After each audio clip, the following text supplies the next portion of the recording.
I don't care who Seattle played that night. We could put all 31 other teams together, and we wouldn't beat Seattle. I taught Pat how to punt. He's a friend of mine, and it's really cool seeing him do what he's doing now. D-Will was there in good coverage, broke it up, and then the ball was in the air, so I caught it, ball in, put it for my chest, and just dove for the pylon there. I told Pete Carroll in his face during the Seahawks meeting, I'm going to run a 4-3, so you don't want to miss it because it's going to happen quick. Hey everyone, welcome back to For the Athlete. I'm your host, Brooks Huber, and we're here with another athlete conversation, this time with star running back Austin Ekeler, who's about to start his first season with the Washington Commanders a week from now. Austin, what's going on? How are you doing? I'm doing well, man. Thanks for having me on. Looking forward to chatting.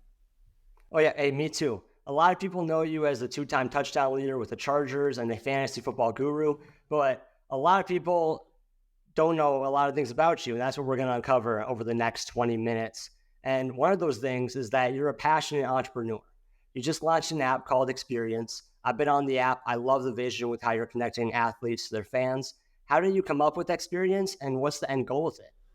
Yeah, I appreciate you asking. For me, I really wanted to create an easier way for athletes to actually do fan engagement type things. Fans obviously want to engage or have some type of memory or moment with us as athletes, especially during the season when it's really emotional. But there's not really an easy way for us to go about doing that during the season that actually is something that is meaningful for fans. Like me, liking something on a comment and stuff, like goes a long way because it's so easy. But it's like, okay, how really memorable is that? So I wanted to create a platform that had more interaction type. So if you want to get, for instance, your Austin Ekeler jersey signed and you don't have an opportunity to, now you can go in through Eksperience and check out my profile, see that I'm offering fan mail. And if you send in your fan mail, it'll get to me and it'll get signed. So that offers with Washington right now with fan mail, but we have like personalized videos, video chats, social media interactions. There's a team newsletter. If you want to get stories from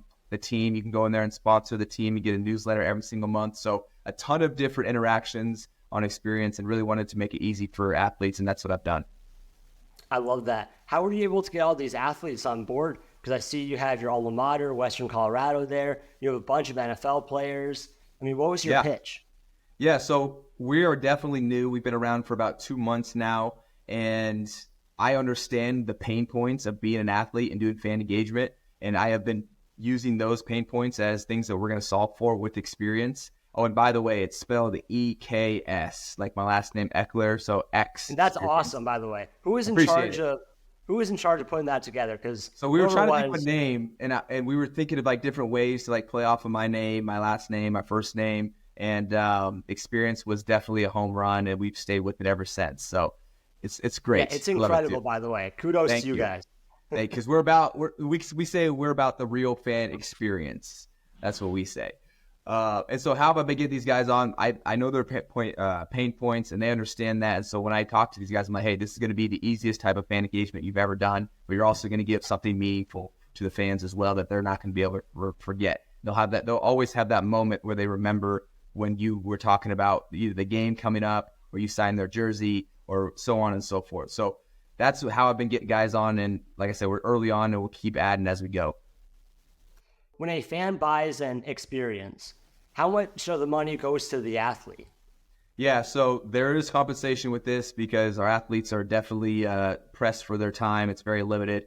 And so it's a small moment, but it's a moment that, like I said, will last. And 80% goes to our athletes. And then there'll be a 20% cut, which is a typical marketing cut in the athlete and the entertainment world that we take for Eksperience. Of course. Well, hey, I love everything you're doing with Eksperience. I can't wait to see more athletes on there. And hey, who are you a fan of? Okay, I don't think you're going to like this answer. So I'm a Cowboys fan. Okay. And I was going to wear my Dallas hat, but I was like, hey, I don't want you leaving after 30 seconds. Well, so I had to change it. I'm new to the rivalry here. I've been in the AFC West, for the past 7 years. So now this is new to me. So you wouldn't have offended me because look, when you're as big as into fantasy football as I am, you have fans of you that are across the entire NFL for all these different teams. So I embrace it. Hey, just make sure when you're at a Washington Cowboys game that you make sure you just yell and boo as loud as you can, because I want to feel that passion and energy. I just didn't know because, sparks were flying when you played them last year. And yeah, everything was Experience. I love it. I was part of the beta test, and I love seeing all these different athletes. Do you ever get Tony Romo? I'll just give you my entire bank account. So, well, do that. Don't do that. But definitely get yourself an interaction for sure. We'll reach out and see if we can get that done. While we're talking about the awesome things you're doing off the field, we can't just skip over the elephant in the room, which is the Austin Ekeler Foundation. You started it back in 2021 after finding out a high school needed a new gym. Why do you feel that's important for you to give back to your community, and how can others help do the same thing through your foundation?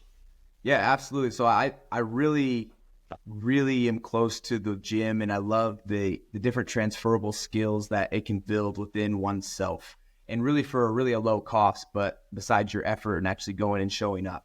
And because of that, just showing up, you learn how to push yourself mentally, how to push yourself physically, how to work with others, how to, improve yourself and push through hard times in a safe environment, right? The gym is such a great teacher of several different skills. And I think everyone should have the gym or some type of physical activity like lifting weights or running or something that they can incorporate in their life. Because like I just mentioned, there's so many transferable skills that transfer into work, that transfer into a relationship, being consistent, all of these other things. So I wanted to make sure that I was providing what helped me when I was younger back to the communities that were in need of that resource, which was the weight room. And so that's why we renovate weight rooms all across the nation.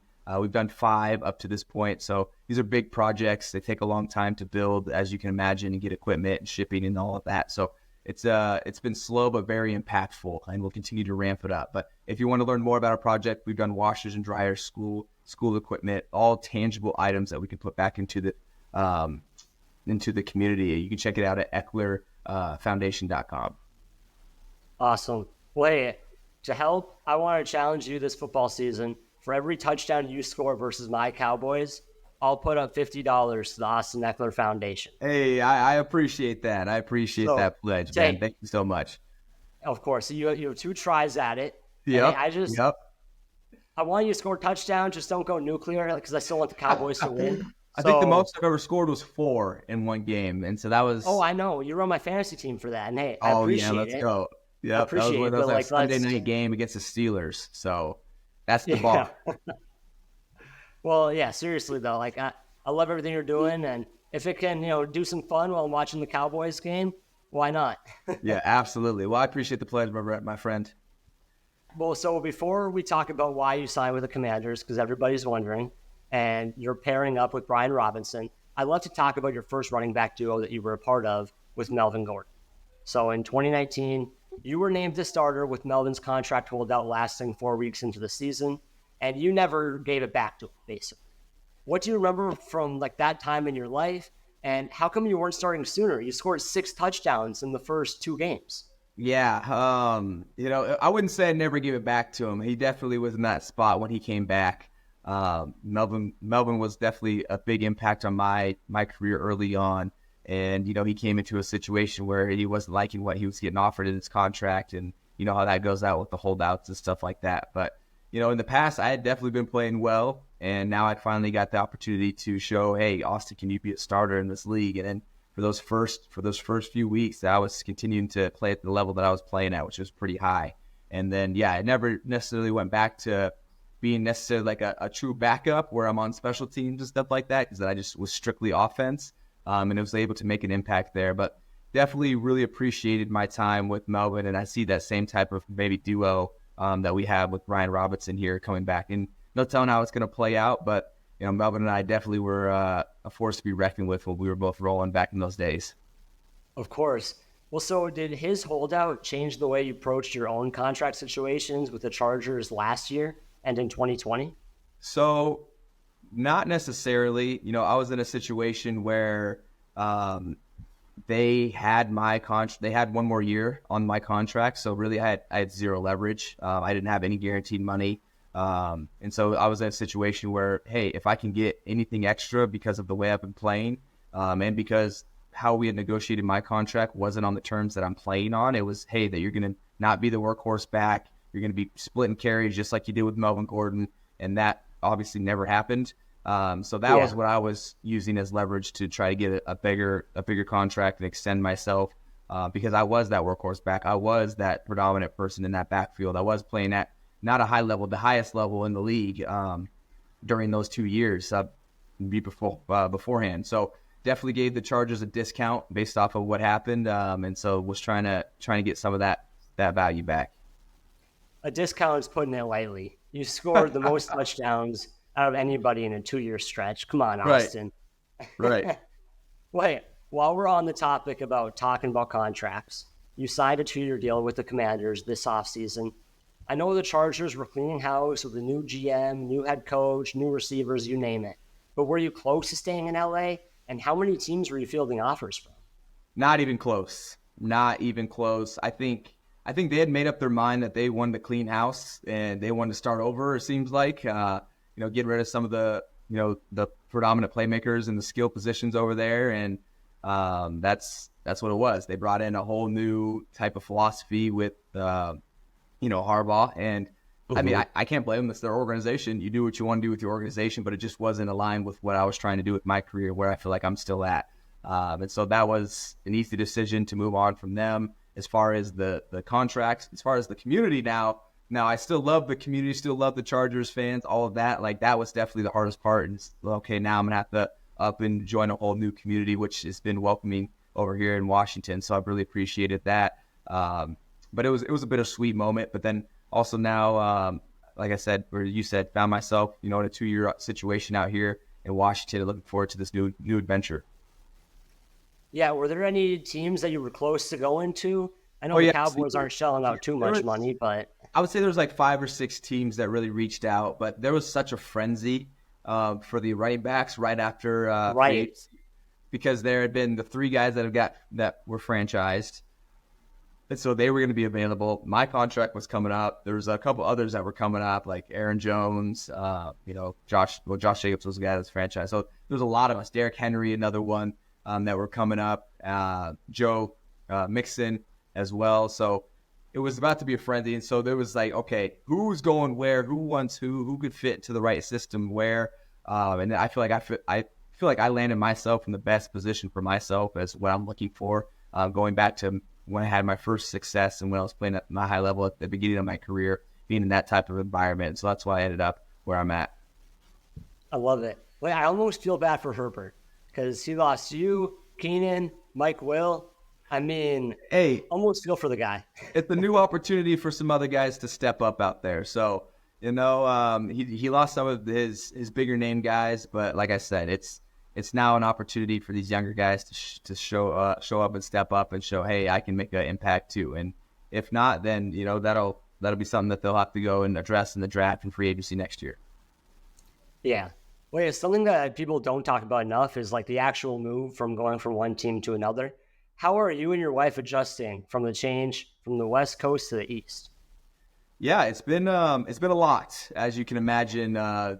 Knowing that, okay, hey, well, we live in the LA area, and then all of a sudden, okay, hey, hon, we're actually going to move to Washington, and guess what? Camp starts in 2 weeks because we have a new coach and we start early. So not only is it a big change, but we're leaving in 2 weeks. Tell your family bye. We're out of here.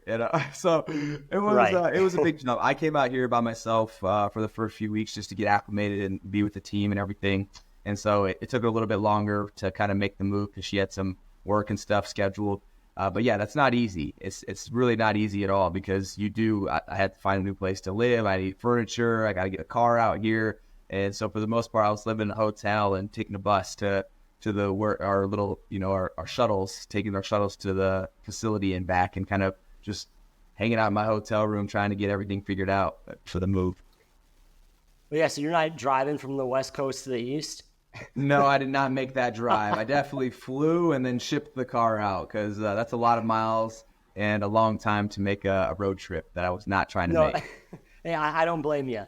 No, that's probably like 25, 30 hours, maybe more. Yeah, I can't even imagine. That's a long time for sure. So a lot of people, when they talk about Dan Quinn as a head coach, they talk about the culture he instills. It was always about the culture in Dallas and in Atlanta. How is the culture with Dan Quinn different than what you experienced with previous head coaches? I think Dan, well, not even think, Dan coaches it more than any coach I've ever been around as far as culture, brotherhood, the standard, how things, he always says, it's got to go down like this. This is how it's got to go down. That's how it's got to go down. So he's always talking about what it means to hold that standard and what can't go down. Can't go down like this. Can't do this. And so he's really intentional with making sure that people understand what's expected from us as players on the practice field, outside of the practice field, in the locker room, in meeting rooms, during recovery. And really appreciative of that, because when you're coaching those things, what you're really coaching is processes and habits and how you go about doing things, how we do it together and or do it on your own. And when you coach those things and you're really tight on those give you results. You can't coach results. You can't say, well, we're going to go win the Super Bowl or we're going to win the game. Like, yes, obviously we want to do that, but you don't just go out there and do that. You have good systems and processes that allow you to go out there and have those results, hopefully. But you can't control the results. You can only control the things that Dan Quinn has been coaching, and so I really appreciate him for that. Yeah, I miss him over in Dallas. You guys take care of him. And hey, you guys are going to be pretty good this year. You guys got, it's you, B-Rob, and Jaden Daniels in the backfield. You guys can all run the ball effectively. What's the dynamic going to look like between you three? And how much of a headache do you guys plan on giving opposing DCs?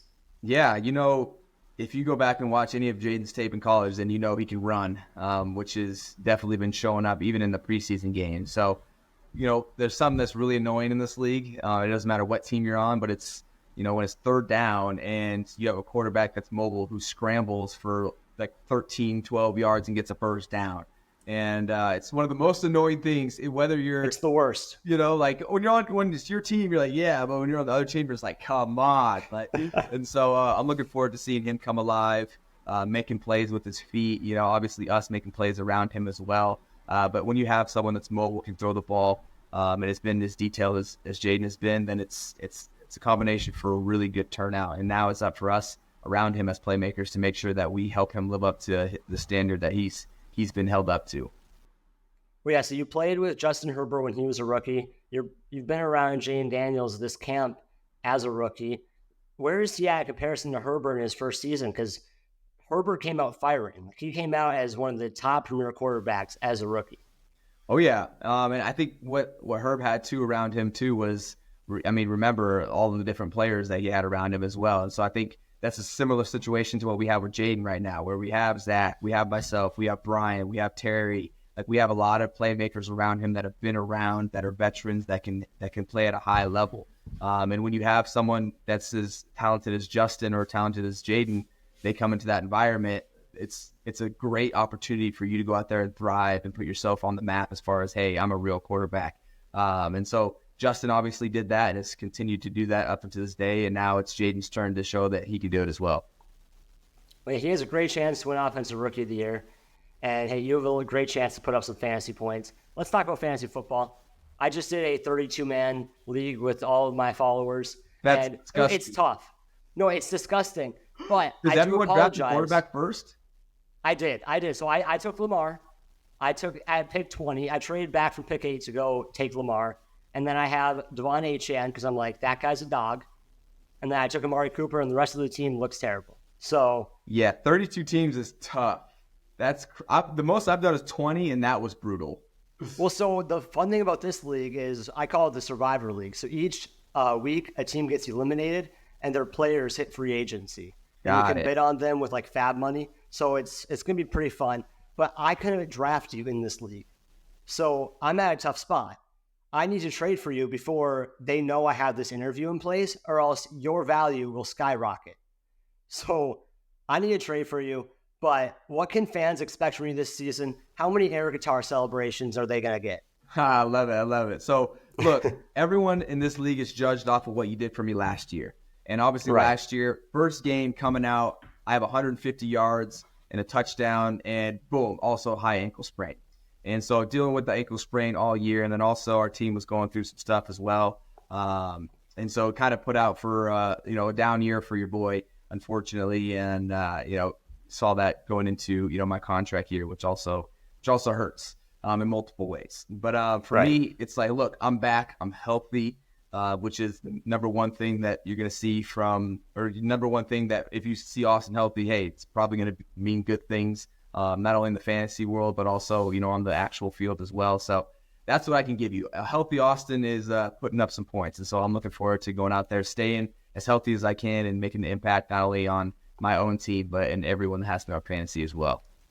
Let's do it. Well, I have one last question for you. It's cut week in the NFL as teams get down to their 53 players. And as a guy who is an undrafted free agent and had to fight for everything he has in the NFL, what message do you have for those guys who got cut this week and trying to do the same as you? Yeah, so it's cut down day, which means, hey, the evaluations are in and people are, finalizing their roster. Some of the advice that I gave to our younger guys, going into the game, was just make sure that you put everything that you possibly can into this, like exert everything. But also know that you don't have to go be Superman. All of the plays that will come to you will come within your technique and your fundamentals. But just at the end of the game, make sure that you can tell yourself in the mirror, like, that was everything I could have given. That was me exerting all the effort that I had, and that was me. There you go.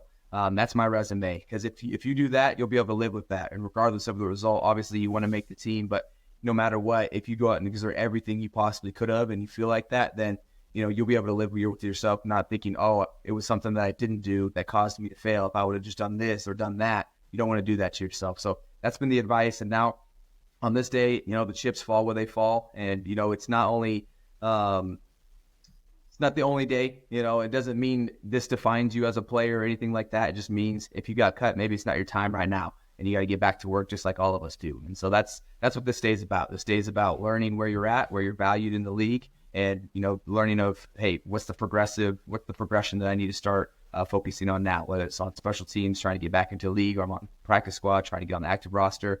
No matter where you're at in the ecosystem, we all got work to do. And so it's not necessarily the end of your career if you get cut today. It's just a measurement of, hey, this is where they've evaluated you at, but it doesn't define you. That's a great message. Thank you so much for taking time out of your day to do this interview. I wish you nothing but the best this season. I can't wait to see what happens with the team this year. Heck yeah, and as I long got as to you give don't one beat last Dallas. plug here at the end. Yep. So if you're trying to get your jersey signed for one of your NFL guys, right now it's with Washington only. Oh, actually, we have some LA teams on there as well if you're interested there. But if you want to get an interaction, make sure to check out Eksperience on any of the app stores, iOS or Android. And Eksperience. So Eksperience, and I'll see you on there. Hey, don't worry, Austin. I'll be plugging in as much as you want. I got you, man. Appreciate it, man. Thank you so much. Yeah, thank you. I'm your host, Brooks Huber, signing off until next time. Thank you for listening to the Austin Ekeler episode on For the Athlete.